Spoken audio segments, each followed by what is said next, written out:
Êxodo capítulo 21, de 1 a 6.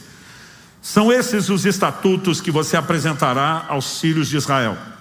Se você comprar um escravo hebreu, ele trabalhará para você durante 6 anos. Mas no 7º ano será livre de graça.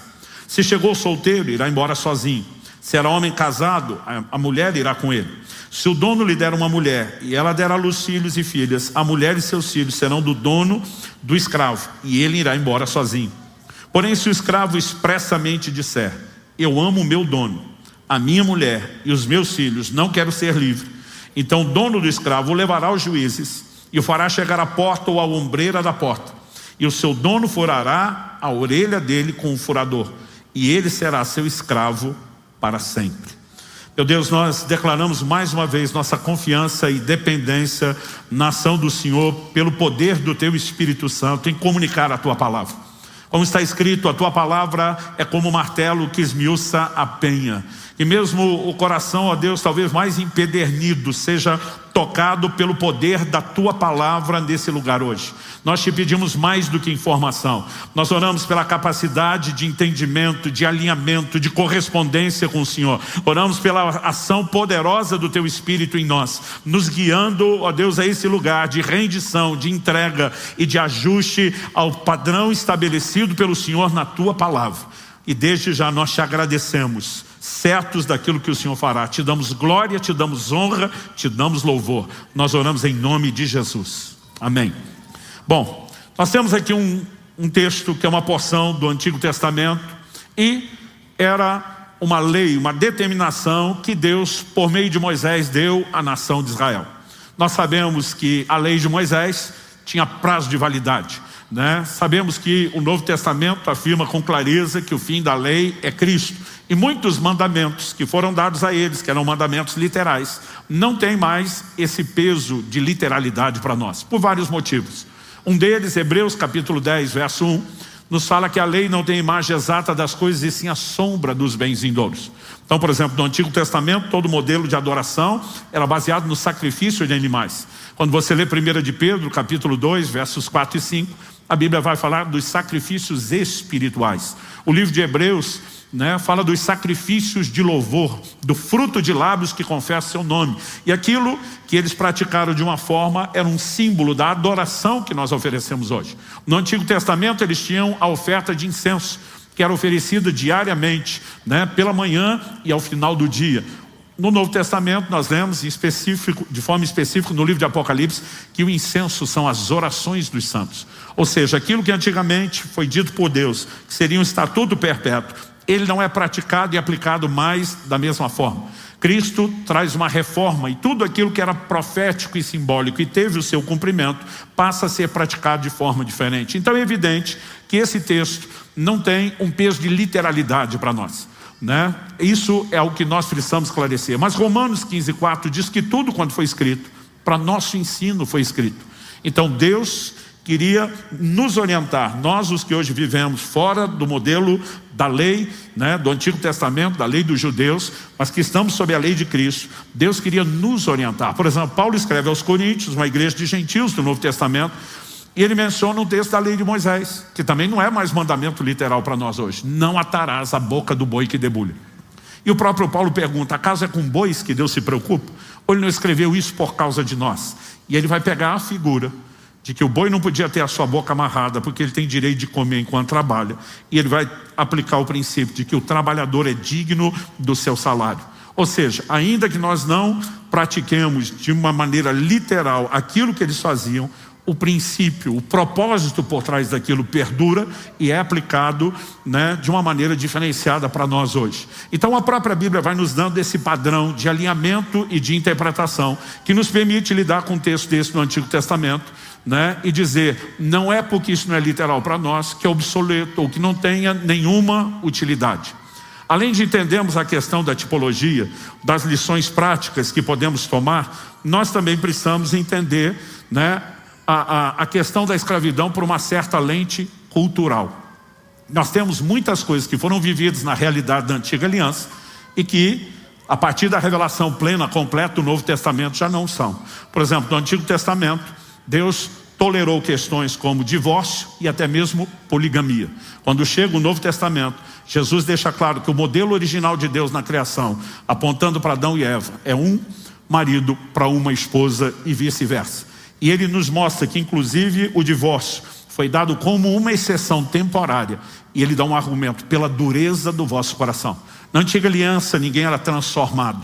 Ninguém vivia com os recursos, como a presença do Espírito Santo habitando continuamente em nós, como temos hoje, e a nova natureza. Então, Deus simplesmente toma algumas dessas questões, dizendo: isso nunca foi meu plano perfeito, mas essas questões eram toleradas até que houvessem recursos para se viver de uma forma diferente.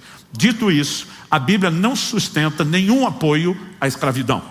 Ao longo da história, a igreja do Senhor Jesus, ela está envolvida em todas as batalhas que foram travadas nos âmbitos políticos, governamentais, para que a própria escravidão fosse interrompida. Você tem histórias e mais histórias mostrando que a igreja sempre esteve na vanguarda desses movimentos, porque há um entendimento cada vez mais claro dessa questão que na nova aliança nos é apresentada de forma diferente. Aqui no Antigo Testamento, dentre todos os povos que viviam a escravidão como uma realidade, o que você pode perceber é que Deus deu mandamentos para humanizar a relação com o escravo, que era tratado não como gente, e sim como propriedade.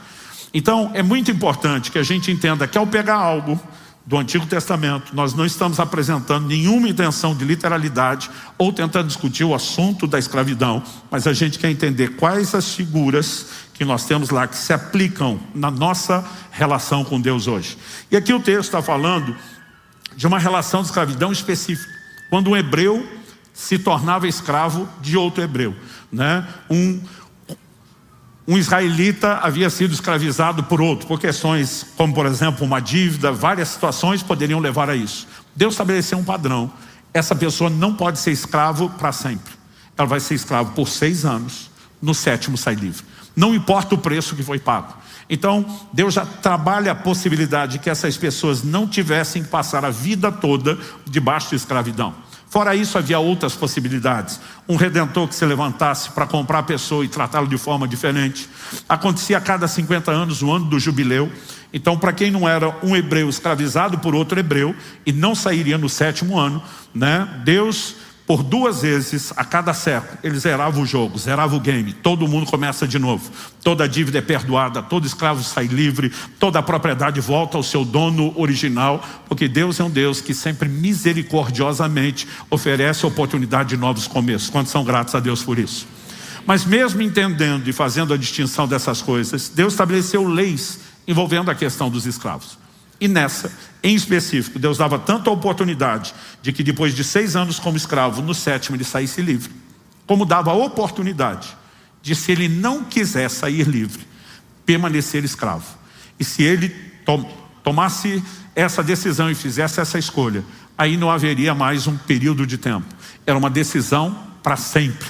Então, o texto diz exatamente isso: ele será seu escravo para sempre. Mas havia uma maneira de formalizar isso publicamente. Então, tanto o senhor, o dono, como o escravo iam diante dos juízes. Ele externava o seu desejo de não ser livre e permanecer escravo. Então, eles iam pegar um furador, uma sovela, colocar no umbral da porta, furar a sua orelha. E a partir daquele momento, ele seria conhecido como servo da orelha furada, ou o que todo mundo visualizando sabia, ele era um escravo por amor, alguém que tinha direito à liberdade e preferiu ser escravo. Agora, a primeira reação nossa é pensar: o que uma pessoa que tem a oportunidade de ser livre, o que a leva a escolher permanecer escravo? Nós estamos falando de uma época onde as pessoas sequer tinham a natureza transformada. Ninguém escolhia isso simplesmente por comodidade ou por mera passividade. O que eu e você precisamos entender é que dentro do padrão dos homens de Deus que nós conhecemos na Bíblia, havia uma relação muito distinta com os escravos. Você pega um exemplo de Abraão, que antes de ter filhos está dizendo para Deus: quem vai ser o herdeiro de tudo que eu tenho é o meu servo, o meu escravo Eliezer.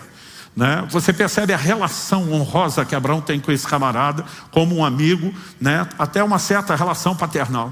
No momento em que Abraão manda o seu escravo buscar uma esposa para Isaac, ele o chama e faz com que ele faça um juramento. Ele podia só dizer, eu sou o seu dono, você é meu escravo, quem manda sou eu, você faz o que eu mandei, ponto final. A relação não era essa. E dizer, isso é importante para mim, eu sei que você entende, eu espero que você reproduza isso, e eu quero que você assuma esse compromisso. Então, quando você olha essa dinâmica de como alguns desses escravos eram tratados, você percebe que alguns deles pensavam, liberdade nesse momento, desse lugar maravilhoso que eu estou, é loucura, porque a verdadeira prisão está lá fora, onde eu não vou ser amado, honrado, abençoado, suprido, tratado dessa forma. Então, a pessoa podia estar num ambiente de tamanho acolhimento que ela dizia, eu não ouso deixar esse lugar. Por que é que Deus estabelece esse tipo de lei? Não era apenas para proteger, entre aspas aqui, o direito do escravo continuar sendo escravo. Ele está sinalizando ao longo dos séculos uma mensagem. E essa mensagem se estende a mim e a você hoje.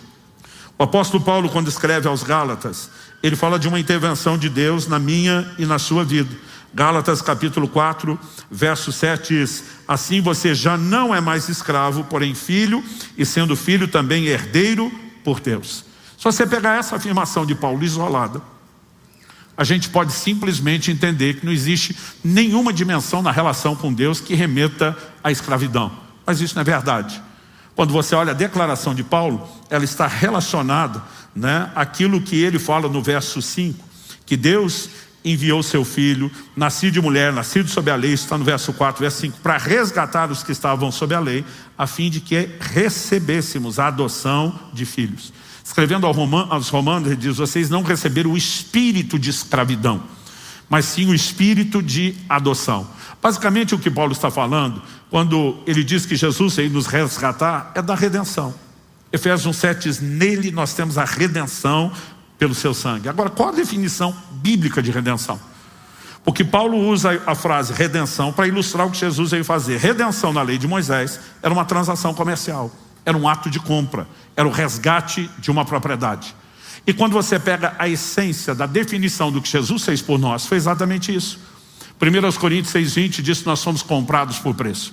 Apocalipse 5,9 diz, se cantava um cântico novo, dizendo, digno ao Cordeiro de abrir o livro com seus selos, porque foste morto e com seu sangue compraste para Deus homens de toda raça, tribo, língua, povo e nação. Nós somos comprados. E quando você entende a essência do que é o ato de compra, isso faz de Deus o dono, o proprietário. Logo isso faz de mim e de você o quê? A propriedade. 1 de Pedro, capítulo 2, verso 9. Vocês são propriedade exclusiva de Deus. Quando você olha o ato de compra, o ato de redenção, tem muito crente dizendo, eu era escravo, não sou mais. Eu digo errado. Você não é mais escravo de quem você era. Porque Colossenses 1 diz que Deus nos arrancou do império das trevas. Nós não estamos mais debaixo da escravidão ou tirania de Satanás. Mas Ele fez isso por meio de um ato de compra. E ao nos comprar, Ele se tornou o nosso dono. A diferença é que legalmente Ele é dono, mas Ele decidiu nos tratar como família.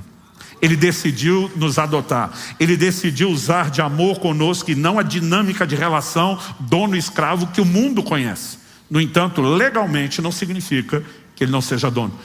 O apóstolo Paulo, quando está naquele navio que vai naufragar na ilha de Malta, e ele vai comentar com o restante dos tripulantes a visão que ele tem de um anjo de Deus que lhe apareceu para dar notícia, olha, a carga vocês já perderam, o navio vai se perder, mas o anjo notifica que nenhuma das vidas iriam se perder, ninguém se afogaria naquele naufrágio.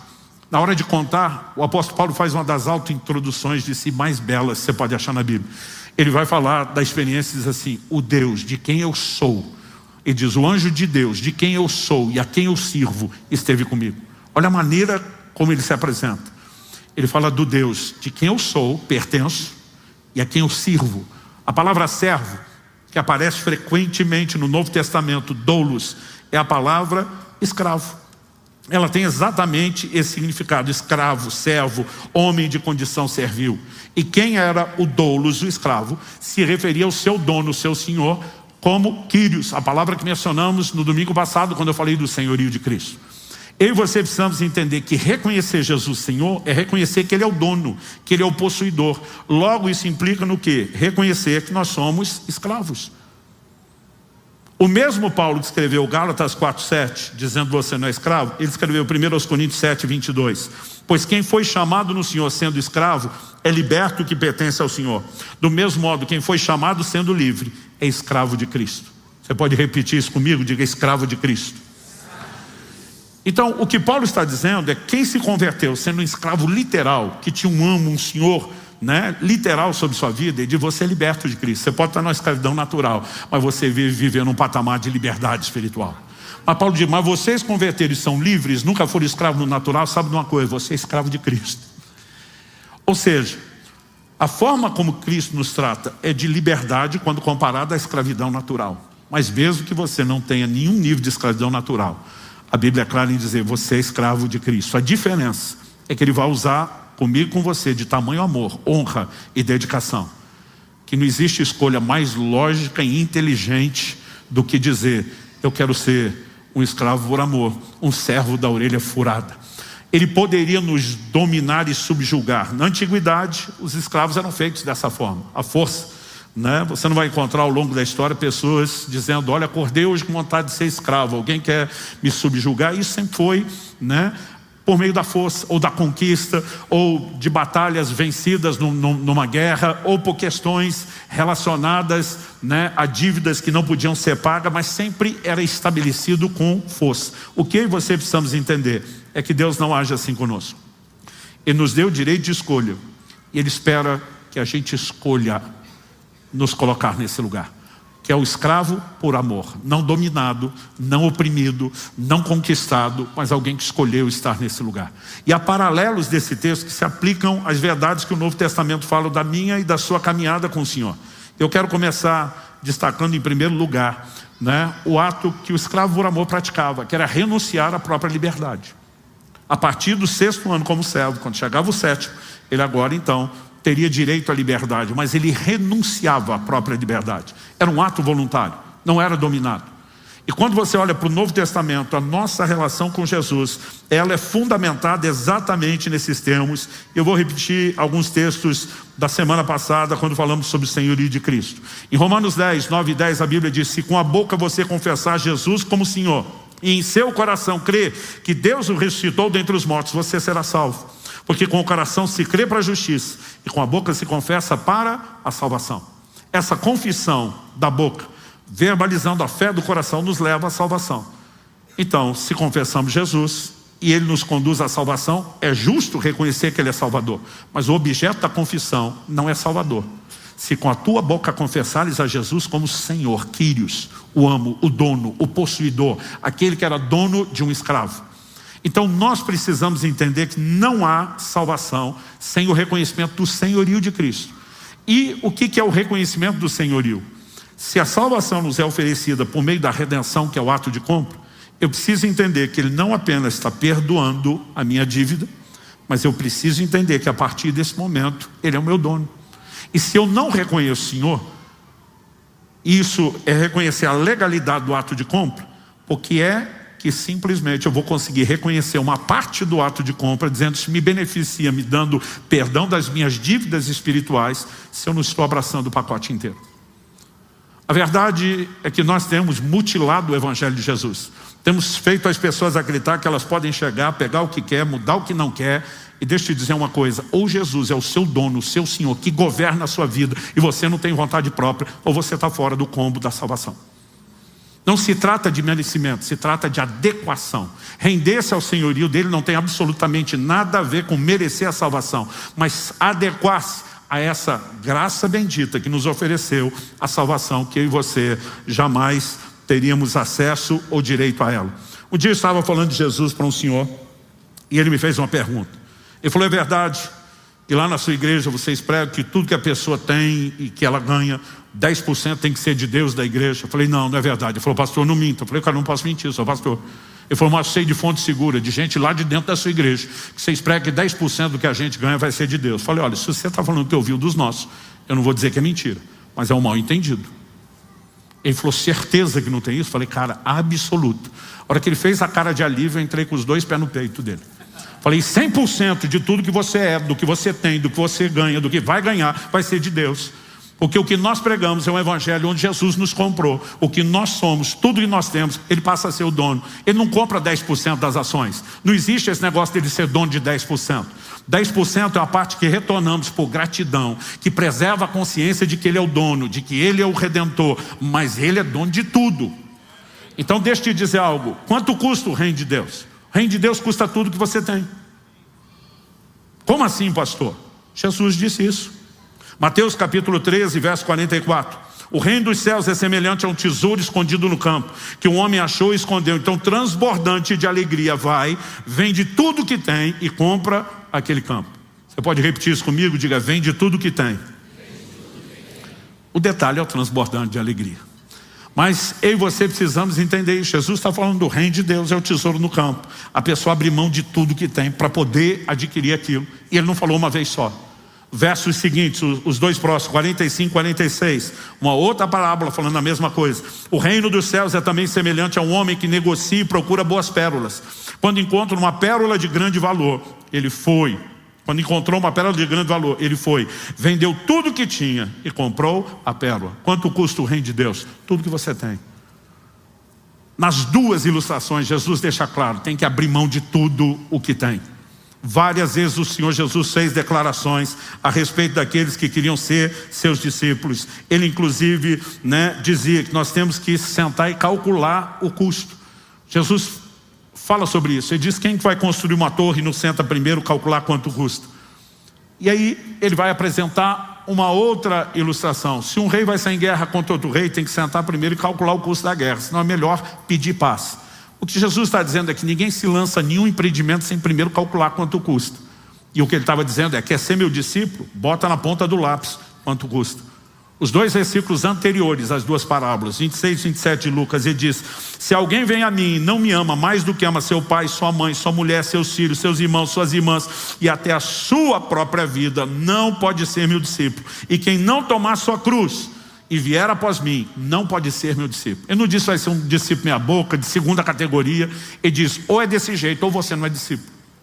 Não existe absolutamente forma alguma de você entender o evangelho, ou quer ser um discípulo de Jesus, sem o reconhecimento do senhorio dele. Pastor, o senhor está dizendo então que eu tenho que comprar minha entrada no reino de Deus? Não, você não compra nada, você que foi comprado. O que você precisa é reconhecer a legitimidade do ato de compra de Jesus.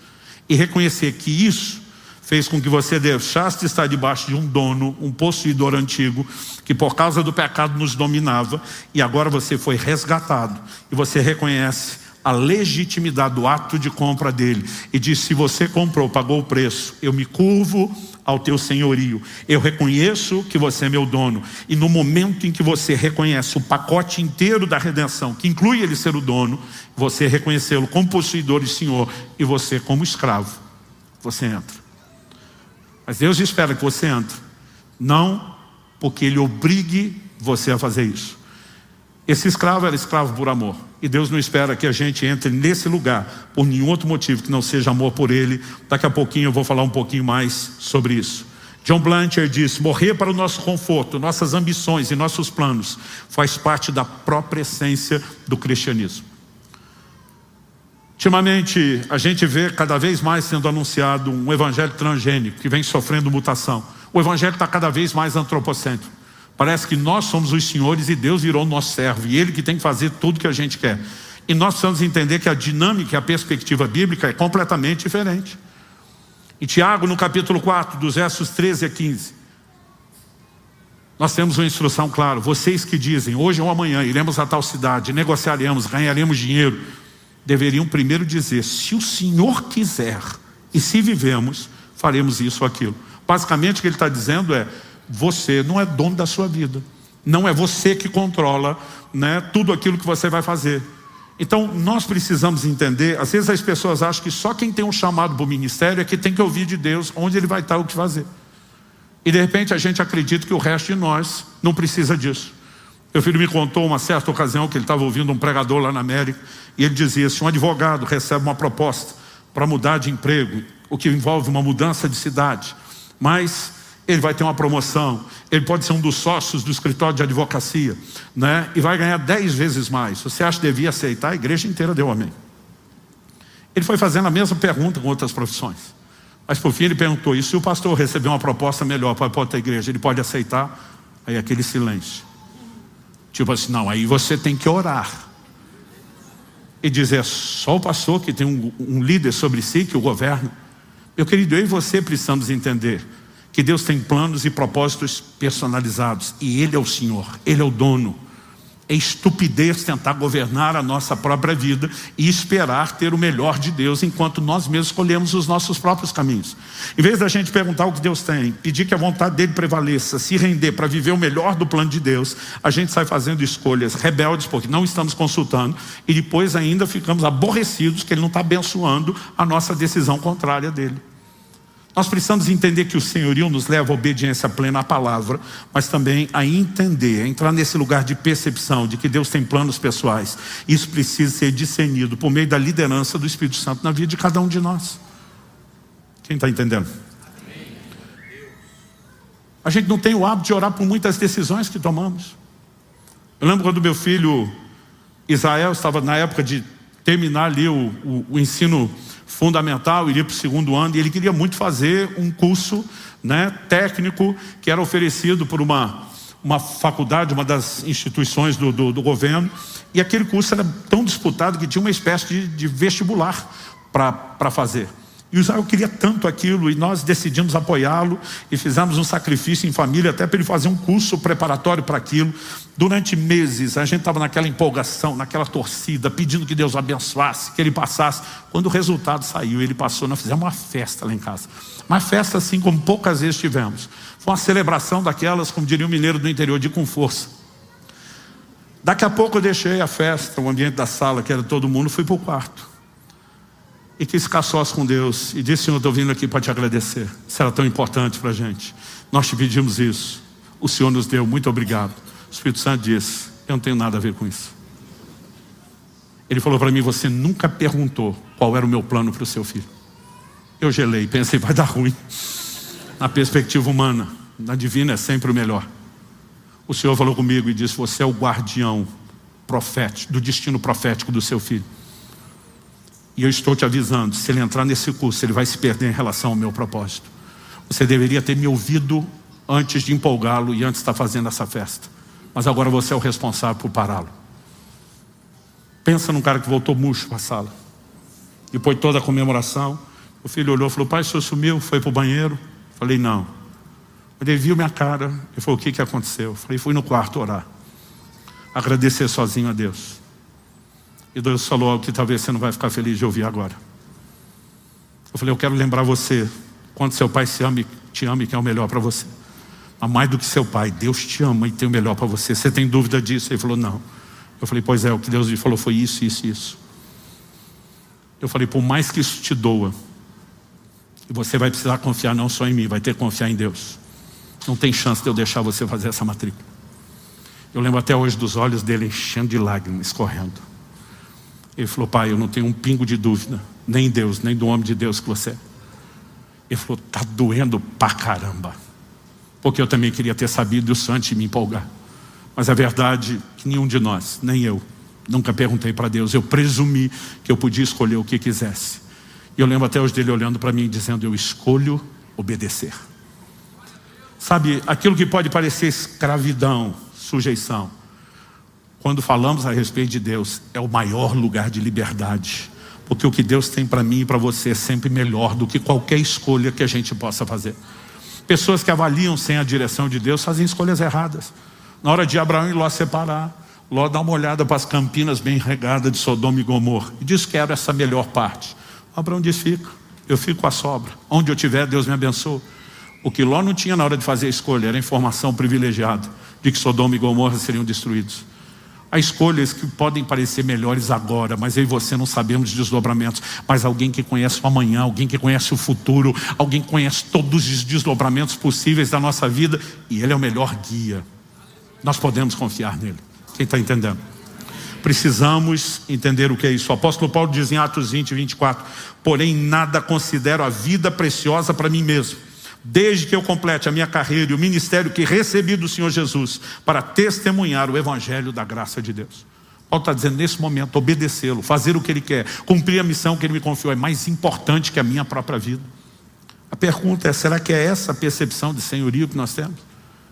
Ainda que com o senso de que estamos escolhendo um lugar, que não é um lugar, não é uma prisão, é um lugar de uma liberdade ainda maior do que não ser escravo dele. Em Filipenses 3, 7, 8, Paulo diz, o que para mim era lucro, hoje eu considero perda. E diz, eu considero todas as coisas como perda, por causa da sublimidade do conhecimento de Cristo Jesus, meu Senhor. Paulo está dizendo que eu descobri nele é tão importante, que qualquer coisa que parecesse importante, comparado com ele, desvalorizou, perdeu o seu valor. Paulo está dizendo, há um lugar nessa entrega, que é um lucro muito maior do que qualquer outra coisa que você possa considerar lucro. Perto disso, aquilo que antes você achava que é lucro, é perda, não vale a pena. O primeiro desafio, renunciar à própria liberdade. Segundo, entender algo quando falamos do senhorio de Deus. Mais do que adoração, Deus espera de mim e de você obediência. Você pode repetir isso comigo? Diga, mais que adoração, obediência. Matthew Henry, um grande comentarista bíblico, ele dizia, a maior prova de nosso amor a Cristo é a obediência às leis de Cristo. O amor é a raiz, a obediência é o fruto. Isso são comentários em cima de declarações bíblicas. Lucas 6, 46, que citamos aqui domingo passado. Jesus diz, por que é que vocês me chamam de Senhor, Senhor, e não fazem o que eu mando? O que Deus mais espera de mim e de você é obediência. Até mesmo mais do que adoração. Olha o que diz o Evangelho de Marcos, capítulo 7, dos versículos 6 a 9. Palavras de Jesus. Jesus respondeu, bem profetizou Isaías a respeito de vocês, hipócritas, como está escrito, esse povo me honra com os lábios, mas seu coração está longe de mim. Em vão me adoram, ensinando doutrinas são preceitos humanos. Rejeitando o mandamento de Deus, vocês guardam a tradição humana. Disse-lhes ainda, vocês sempre encontram uma maneira de rejeitar o mandamento de Deus para guardarem a própria tradição. Jesus está dizendo, foi a respeito de vocês que Isaías profetizou. Gente, Isaías tinha profetizado mais de 700 anos antes. Jesus não está dizendo que ele falou só para aquela geração. Ele está dizendo, foi para a gente que se comporta como vocês estão se comportando. Não importa se nos dias de Isaías, se 700 anos depois, ou se hoje, 2.700 anos depois. Ele diz que há pessoas que estão honrando a Deus com os lábios, mas o coração está longe. Ou seja, tem o formato e a aparência de adoração, mas um coração distante. E diz, em vão me adoram. Existe uma adoração que é inútil. Ela é vã, porque ela é anulada pela nossa própria conduta. Como? O texto nos mostra que 2 vezes Jesus enfatiza, rejeitando o mandamento de Deus, vocês guardam a tradição humana. Se não tem obediência, você acha que a sua adoração vai ser recebida? Antes da adoração, Deus espera de mim e de você obediência. Em Jeremias, no capítulo 7, Deus usa o profeta, eu vou ler dos versos 21 a 26. O profeta Jeremias está falando com a geração que conheceu o apogeu, o clímax, o auge da apostasia. Nenhuma geração, desde do início da história do povo de Israel, se desviou tanto de Deus como essa. E para essa geração o que Deus diz, Jeremias 7, de 21 a 26, assim diz o Senhor dos exércitos, o Deus de Israel, juntem os seus holocaustos aos outros sacrifícios e comam a carne vocês mesmos. Em outras palavras, Deus está dizendo, eu não vou receber isso, então para você não perder o que você fez, coma pelo menos churrasco. Aí o Senhor diz o seguinte, no dia em que tirei os pais de vocês da terra do Egito, não falei, nem lhes ordenei nada a respeito de holocaustos ou sacrifícios. O que Deus está dizendo não é que Ele nunca ordenou, Ele está dizendo, no dia que eu tirei, não foi. Quando o povo sai do Egito e chega no Monte Sinai, Êxodo 19, o que é que Deus diz? Jeremias vai citar. Mas o que lhes ordenei foi isso, deem ouvidos à minha voz, e eu serei o seu Deus, vocês serão o meu povo. Andem todo o caminho que eu lhes ordeno, para que tudo lhes vá bem. Mas eles não quiseram ouvir, nem atenderam, porém andaram nos seus próprios conselhos, na dureza do seu coração maligno, andaram para trás e não para frente. Desde o dia em que os pais de vocês saíram da terra do Egito até hoje, muitas e muitas vezes, todos os dias, eu lhes enviei todos os meus servos, os profetas, mas vocês não quiseram me ouvir, nem atenderam, foram teimosos e fizeram pior do que os seus pais. Deus está dizendo, o que eu queria de vocês não era sacrifício, não era adoração, o que eu queria é obediência. A primeira e única coisa que eu pedi quando tirei de vocês, que vocês me dessem ouvidos, que vocês me obedecessem. E quando nós olhamos para isso, nós percebemos que na verdade isso define o quê? A natureza da sujeição ao senhorio de Deus. No primeiro livro de Samuel, no capítulo 15, nós temos um momento em que o profeta Samuel confronta o rei Saul pela sua desobediência. Ele, além de desobedecer a Deus, numa determinada batalha, Deus diz: todo despojo de guerra está, consagrado à destruição. É uma palavra que no hebraico é xerém, consagrado à destruição. Ou seja, ninguém tinha direito a despojo nenhum, era para destruir tudo. Mas a Bíblia diz que Saul poupou o melhor do gado. E quando Samuel chega e diz: que esse é o balido do gado que eu estou ouvindo? Aí ele vem com a desculpa dizendo: não, eu peguei o melhor do despojo para oferecer ao Senhor em sacrifício lá em Gilgal. O que é que o profeta Samuel responde? 1 Samuel 15, 22 e 23. Porém Samuel disse: será que o Senhor tem mais prazer em holocausto e sacrifício do que obedecer a sua palavra?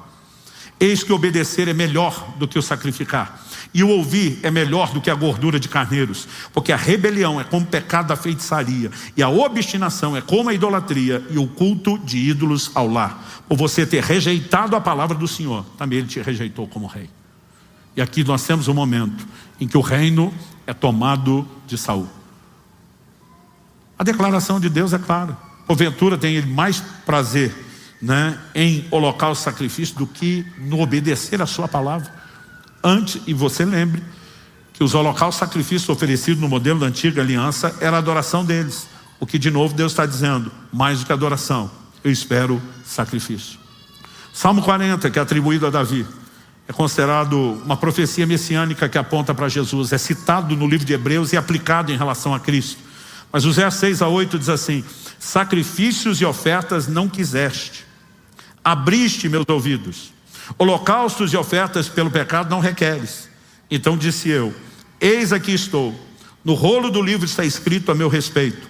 Agrada-me fazer a tua vontade, ó Deus meu. A tua lei está dentro do meu coração. Deixa eu fazer uma pausa. Sacrifício e ofertas não quiseste, mas abriste os meus ouvidos.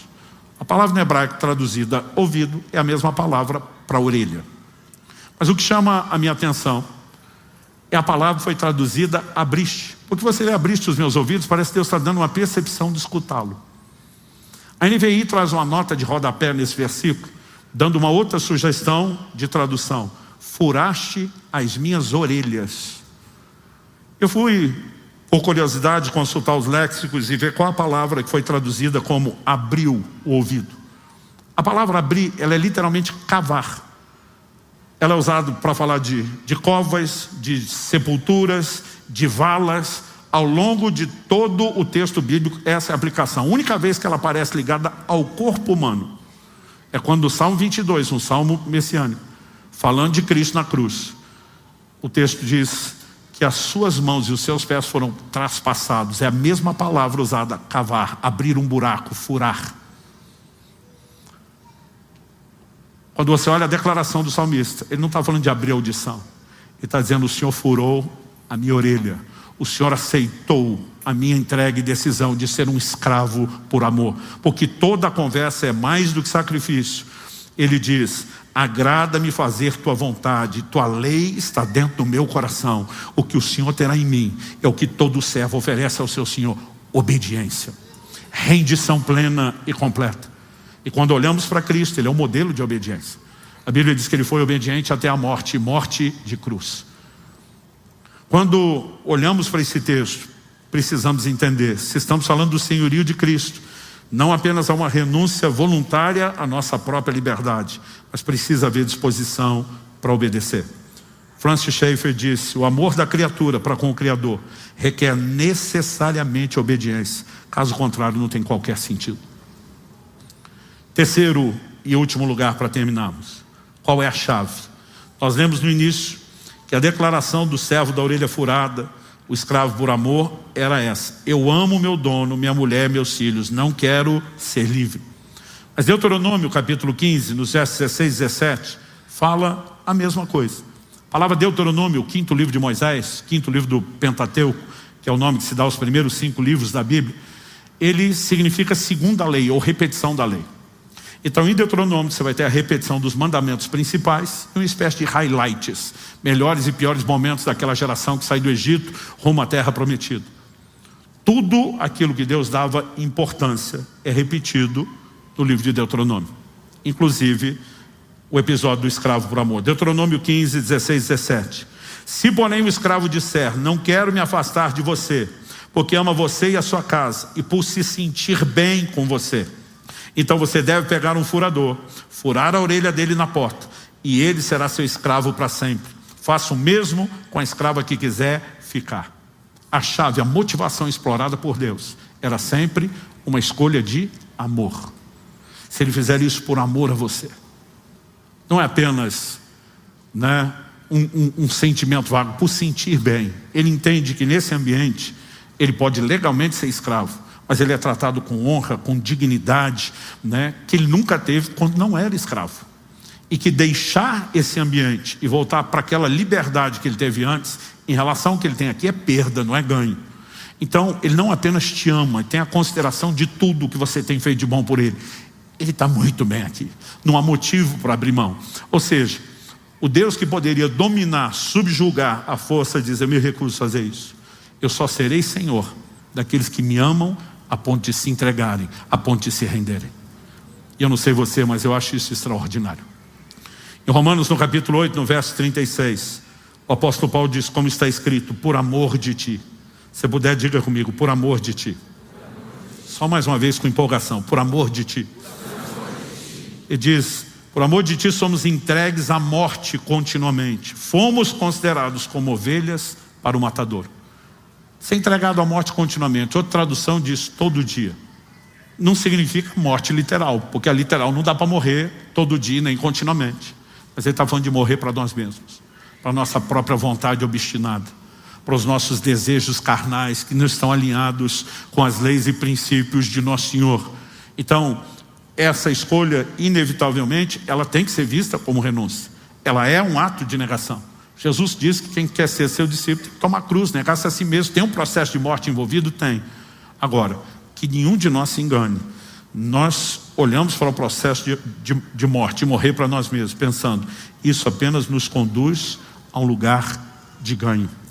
Não apenas quando falamos de realização, mas quando falamos de nos expor a um ambiente onde Deus se manifestará de forma única e distinta na minha e na sua vida. A Bíblia diz que o Senhor Jesus se humilhou, foi obediente até a morte, morte de cruz, mas a Bíblia diz, pelo que também Deus o exaltou. Não existe rendição, não existe sacrifício, não existe humilhação que não seja honrada por Deus. Eu ouvia desde garoto, você nunca terá tudo de Deus, enquanto Deus não tiver tudo de você. Isso não é uma negociação, mas é um princípio, uma lei bíblica de reciprocidade.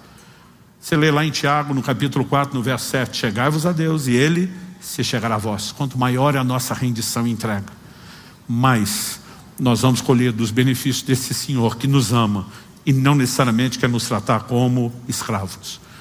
Então o que Deus espera é uma postura de amor da minha e da sua parte que nos leve a esse lugar de rendição. Mas a pergunta é, como que esse amor pode surgir ou até mesmo crescer dentro de mim e dentro de você? E eu e você precisamos entender que normalmente o nosso amor é uma resposta ao amor dele.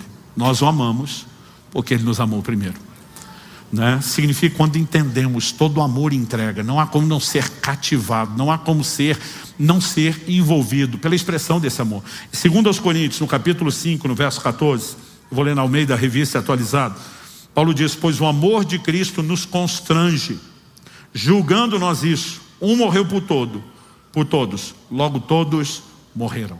Olha o que Paulo está dizendo, um amor que constrange. Algumas traduções mais modernas optaram pelo amor nos domina. Basicamente, quando você olha para Deus, Ele não exerce domínio, controle, a força sem que haja rendição.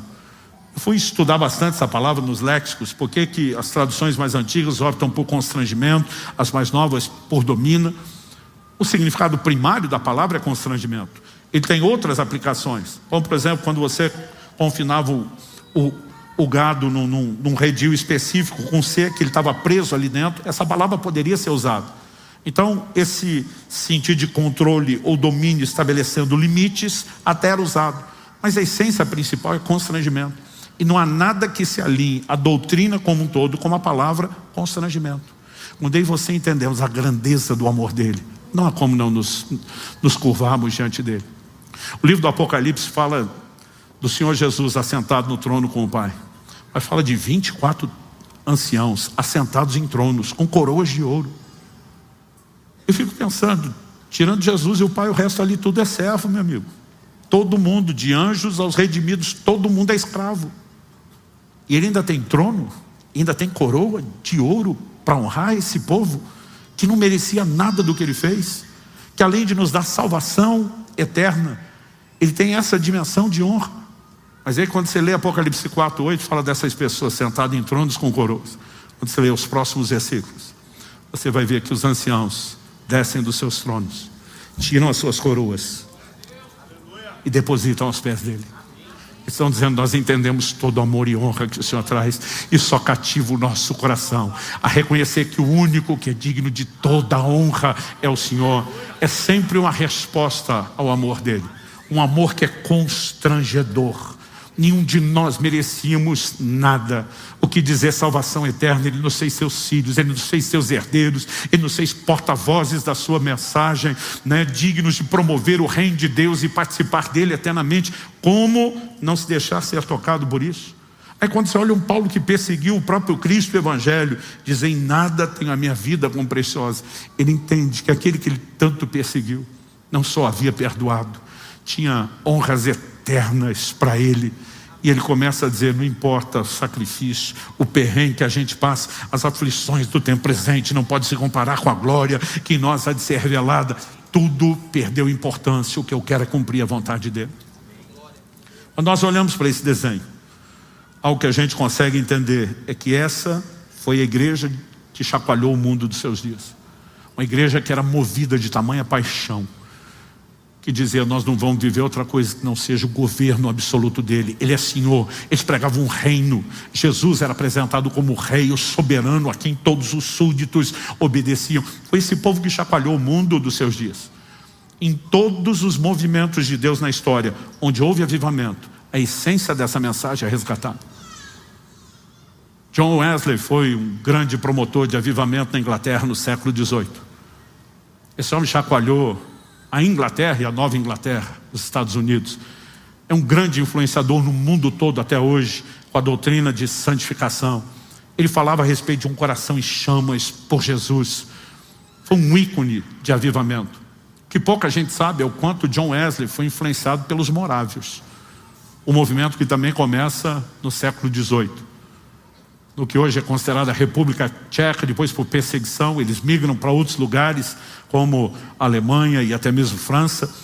Mas essa turma chacoalhou o mundo dos seus dias. Eles começaram uma reunião de oração, que virou uma reunião de oração contínua por mais de 100 anos. Missionários nasceram desse ambiente, desse movimento, que foram espalhados para o mundo inteiro. Os moráveis tinham um lema, que passou a ser adotado e repetido por muita gente depois, porque eles eram profundamente apaixonados por Jesus, comprometidos com o Evangelho. Mas há dois jovens desse movimento morável que se tornaram verdadeiros ícones quando se conta a história do movimento. Eles tomaram conhecimento de que nas chamadas Índias Ocidentais, são as ilhas do Caribe. Isso, muita gente conta a história como fosse a Índia literal. Importante entender que são as ocidentais, ali a região do Caribe. Havia um britânico que ele tinha na ilha milhares de escravos. E eles, com o coração pesaroso, se sentindo incomodados por Deus, para interceder pela conversão daquele povo. E eram gente que não só pedia a Deus que fizesse, era gente que se dispunha a ser resposta à própria oração. Eles começam a estudar formas e maneiras de pregar o Evangelho para aqueles escravos, milhares deles numa ilha. E entram em contato com o dono por correspondência, pedindo permissão. E diz, não tem chance de eu permitir um clérigo ou uma igreja entrar. Eles não desistem, seguem orando sem desistir. Diz, alguma outra forma como nós poderíamos entrar? Falou, a única pela qual vocês poderiam entrar é como os demais entraram, como escravos.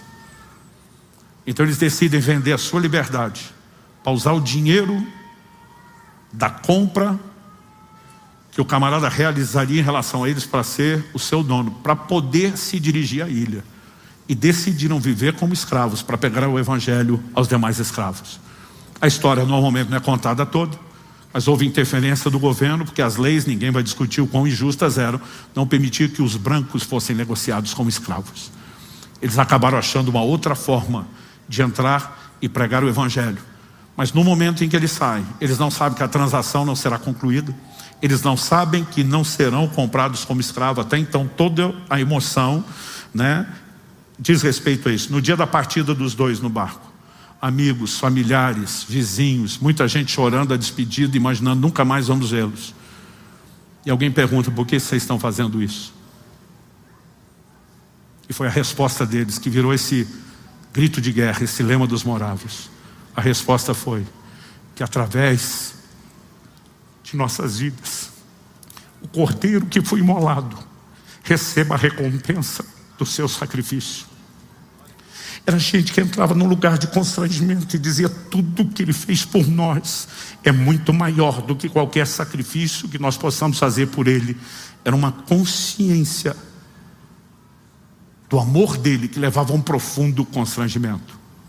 Essas têm sido, ao longo da história, as pessoas chacoalham o mundo dos seus dias.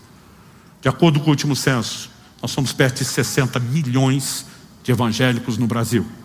Você consegue imaginar se todo esse número fosse crente de verdade, realmente governado pelo Senhor como deveria? O que esse país não poderia virar? Nós mudaríamos a fibra moral da sociedade toda. Nós poderíamos chacoalhar não só nossa nação profundamente com o poder do reino de Jesus Cristo, mas o mundo todo. Mas o problema é que muitas vezes nós estamos tentando adaptar o evangelho. E Deus está nos dizendo: não existe outra proposta, a não ser que eu seja o seu Senhor e você seja o meu servo. Mas Ele está dizendo: eu me recuso a dominá-lo à força. Espero que você me entenda, me conheça, me ame, escolha estar nesse lugar. Que na perspectiva mais inteligente, não pode ser chamado de escravidão, mas o lugar de maior liberdade que existe. Feche seus olhos por um instante. Meu Deus, sua palavra foi comunicada e nós tentamos fazer isso da melhor forma possível. Mas reconhecemos toda a nossa limitação, tanto em comunicar como em receber. Mas nós cremos para mais do que isso. Nós oramos pelo sopro poderoso do Teu Espírito Santo. Nós oramos por despertamento. Nós oramos que possamos viver um cristianismo que não seja só teórico. Nós queremos viver, ó Deus, algo prático e consistente. Que de fato reconhece, pregas, vive-se o senhorio de Jesus Cristo da forma mais completa. Jamais seremos escravos a quem o Senhor domina, a força ou na marra. Nós queremos entrar nesse lugar de sermos escravos por amor. De renunciar à própria liberdade, sabendo que a liberdade maior é ser governado por aquele que nos ama profundamente. Abre os nossos olhos, Senhor. Livra-nos do engano de querer estar no controle, de buscarmos apenas a nossa própria vontade. Ensina-nos, Senhor, a nos aliarmos não apenas com as claras determinações da Tua palavra, mas de também nos aliarmos à direção simples e poderosa do Teu Espírito Santo. Que possamos entrar nesse lugar prático de rendição. Nós queremos reafirmar Teu senhorio hoje. Um dia te confessamos como Senhor, talvez mesmo não entendendo isso tudo. Mas quanto mais crescemos na compreensão do que é o Teu senhorio, nós queremos reafirmá-lo dentro de uma nova confiança, de uma nova consistência e entendimento. E queremos, ó Deus, abraçar isso e viver nesse novo lugar de rendição e entrega. Sabemos que o Senhor não nos trouxe esse lugar para nos julgar. Mas como disse Paulo, quando eu era menino, eu falava com o menino, andava com o menino, agia com o menino. Mas quando cheguei a ser grande, deixei as coisas de menino. Há muitas dessas percepções que não teríamos, ó Deus, no início da caminhada, pois éramos crianças. Mas à medida que crescemos, o Senhor espera que aumente-se a compreensão e a rendição. E nós queremos corresponder contigo. A palavra diz em Romanos 5,5 que o amor de Deus é derramado em nossos corações pelo Espírito Santo. Nós oramos nessa manhã que o Senhor nos traga não apenas uma nova consciência, mas nós oramos, ó Deus, por um batismo de amor. Que os nossos corações sejam banhados na revelação do teu amor e possamos entender que escolher ser escravo por amor é adentrar no lugar da maior liberdade que pode existir, e que seja uma resposta ao teu amor. Nós oramos que Ele nos constranja cada vez mais, a ponto de seguirmos e avançarmos nessa entrega. Não apenas reafirmamos teu senhorio hoje, mas nós oramos, ajuda-nos a crescer na entrega e na rendição, na submissão, na sujeição e a obediência. Ajuda-nos a descobrir, ó Deus, o que é um coração quebrantado, que não luta para permanecer no controle, mas se entrega em plena confiança. Nós oramos em nome de Jesus. Oramos que o Senhor nos toque, não apenas aqui e agora. Oramos que aquilo que o Senhor começou nesse momento continue a partir de agora. Não termine com essa reunião. Estende a tua mão, Senhor. Toca cada pessoa nesse auditório. Toca cada pessoa que nos acompanha por meio dessa transmissão. Sopra sobre nós. Nós clamamos em nome de Jesus. Em nome de Jesus. A palavra que eu quero compartilhar com vocês hoje é baseado num episódio da vida de Jesus e no encontro que Ele tem com uma pessoa, mais especificamente uma mulher na região de Samaria. E esse relato se encontra no capítulo 4 do Evangelho de João. O episódio engloba muito mais informação do que aquilo que nós vamos ler, mas eu quero começar no versículo 19 e nós vamos ler até o verso 24. Senhor, disse-lhe a mulher, vejo que tu és profeta. Nossos pais adoraram nesse monte. Vós, entretanto, dizeis que em Jerusalém é o lugar onde se deve adorar. Disse-lhe Jesus, mulher, podes crer-me que a hora vem, quando nem nesse monte, nem em Jerusalém adorareis o Pai. Vós adorais o que não conheceis. Nós adoramos o que conhecemos, porque a salvação vem dos judeus. Mas vem a hora, e já chegou, em que os verdadeiros adoradores adorarão o Pai em espírito e em verdade. Porque são esses que o Pai procura para seus adoradores. Deus é espírito, e importa que os seus adoradores o adorem em espírito e em verdade. Nessa conversa com essa mulher, que a Bíblia não nos informa o nome, e a gente se refere a ela apenas como uma mulher samaritana. Nós temos um episódio muito interessante a ser destacado. Além do próprio encontro de Cristo com essa mulher, né, que lhe oferece salvação, a oportunidade de crer. Essa mulher acaba sendo um instrumento de Deus, depois de tocada e alcançada por Jesus, para trazer praticamente toda a cidade a Cristo, e muitos passam a crer em Cristo. Essa história, né, além desse aspecto de salvação, a beleza dela, a riqueza dela, também envolve palavras de orientação muito específica que Jesus deu a ela, e obviamente esperava que isso não se limitasse a ela, mas que chegasse a nós. O Senhor Jesus traz uma revelação sobre a vida daquela mulher, quando nos versículos anteriores nós não lemos, ele diz para ela, vai, chama o teu marido e vem cá. A mulher replica, Senhor, eu não tenho marido. Então Jesus diz, você respondeu bem, porque você já teve 5 maridos, e esse que você tem agora não é o seu marido. A mulher leva um choque, e a resposta dela, no versículo 19 é, Senhor, vejo que tu és profeta. E a partir do momento da constatação dessa mulher, que Jesus seria até então, ela não entende que ele é o Cristo, o Messias, né? Na própria conversa nós vamos ver a mulher se referindo a essa expectativa da vinda do Cristo, o Messias prometido, mas ainda achando que Jesus fosse um profeta, mas já por reconhecer uma autoridade de Deus investida nele, essa mulher abre um debate, um questionamento, né? Ela diz, já que o Senhor é profeta, é como se ela dissesse, me responde algo que está pegando para o meu lado. Ela diz, nossos pais adoraram nesse monte. Quando ela usa a expressão nossos pais, ela está remontando desde a época dos patriarcas.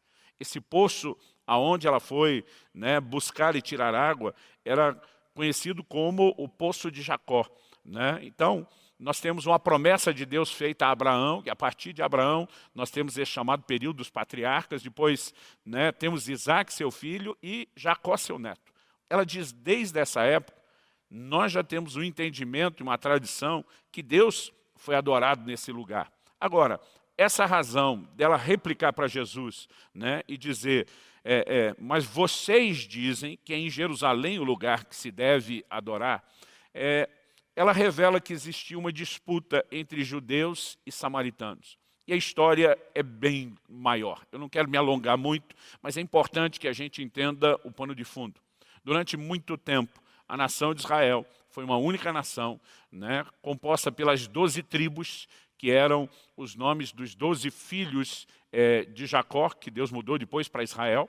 A diferença é que uma dessas tribos, a tribo de Levi, ela é separada para o sacerdócio. Então a tribo de José, ela se desdobra em 2 nomes distintos, em 2 grupos distintos, que era o nome dos filhos de José, a quem Jacó diz, eles serão meus filhos, serão chamados como meus filhos, que são a tribo de Manassés e de Efraim. Dessas 12 tribos, né, se a gente considerar o desdobramento de José, Levi saindo para o sacerdócio, a gente diria 13. Dessas 12 tribos, durante muito tempo, eles caminharam debaixo de uma única bandeira como uma única nação. Nos dias do reinado de Davi, a nação se consolidou, né, se estabeleceu praticamente em toda a sua herança da terra prometida. Depois vieram os dias gloriosos de paz e muita prosperidade de Salomão, mas porque no final da sua vida, Salomão se afasta de Deus, né? Deus disse que iria começar a trazer juízo. No reinado seguinte, agora Roboão, filho de Salomão, neto de Davi, nós temos o início de um período chamado de o reino dividido, né? O que era o reino dividido? Apenas 2 tribos ficaram compondo o chamado reino do sul, ou reino de Judá, né? Que era a tribo de Judá e a tribo de Benjamim. As outras 10 tribos, elas se unem debaixo de uma outra liderança, de um homem chamado Jeroboão. Jeroboão, apesar de ter recebido uma palavra de Deus para liderar, né, Israel, ou reino do norte, como se diz, porque as 2 tribos que ficaram à parte estavam no sul, ele se afasta do Senhor e ele começa a promover um culto idólatra. Então, Deus precisa julgá-lo, removê-lo, e a partir disso nós temos um desdobramento de apostasia acelerada na nação de Israel. Até que, no reinado de Acabe, Samaria se consolida como a capital do reino do norte, né? A intenção de Jeroboão desde o início é nós temos que tirar o culto de Jerusalém, porque o culto a Deus em Jerusalém é a capital do outro reino. E se a gente, né, as nossas 10 tribos estiverem conectadas lá, nós teremos um problema. Então, essa distância, ela começa a partir desse momento. Mas a história, ela leva anos para ter o seu desdobramento final. Até que, muito tempo depois, Deus julga tanto o reino de Israel, as 10 tribos do norte, como o reino de Judá, as 2 tribos do sul, e as 2 são levadas em cativeiro por conta dos seus pecados. Enquanto Judá, ou os judeus que compunham o reino de Judá, foram levados para a Babilônia, o reino de Israel foi invadido pela Síria. E a Síria tinha uma estratégia de repovoamento, né, para enfraquecer a identidade, a cultura de um povo. Isso ajudava, né, eles estabelecerem domínio numa época onde não existia esse conceito de globalização como nós temos hoje, né, não havia entendimento de língua, de costumes, de cultura, nada disso. Então eles tinham umas estratégias de repovoamento. É a partir disso que Samaria, capital do Reino do Norte, ela é completamente, né, infestada, vamos dizer assim, de estrangeiros, com línguas diferentes, costumes, práticas, paganismo. A nação de Israel, que tinha uma ordem na lei de Deus, a lei de Moisés, de não se misturar com os outros povos, agora passa a se misturar. E a partir dessa mistura que se dá em Samaria, que agora o restante dos judeus, quando voltam do cativeiro de Babilônia, olham para eles como gente que se apartou não apenas, né, de uma linhagem que não deveria se misturar, mas da razão pela qual não deveria haver mistura da linhagem, que era justamente a absorção, né, dos princípios dos outros povos. Então, passa-se a haver uma verdadeira animosidade entre judeus e samaritanos. E, obviamente, com essa mentalidade de muitos e muitos séculos, né, de não depender de Jerusalém para adoração, para o culto, eles estão batendo o pé, dizendo, não, nossos pais adoraram aqui, a gente não depende de estar lá. Agora, essa não é necessariamente a informação bíblica.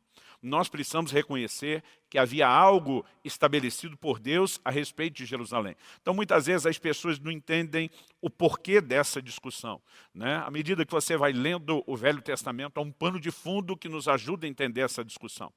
Pastor, no que ela é relevante para nós?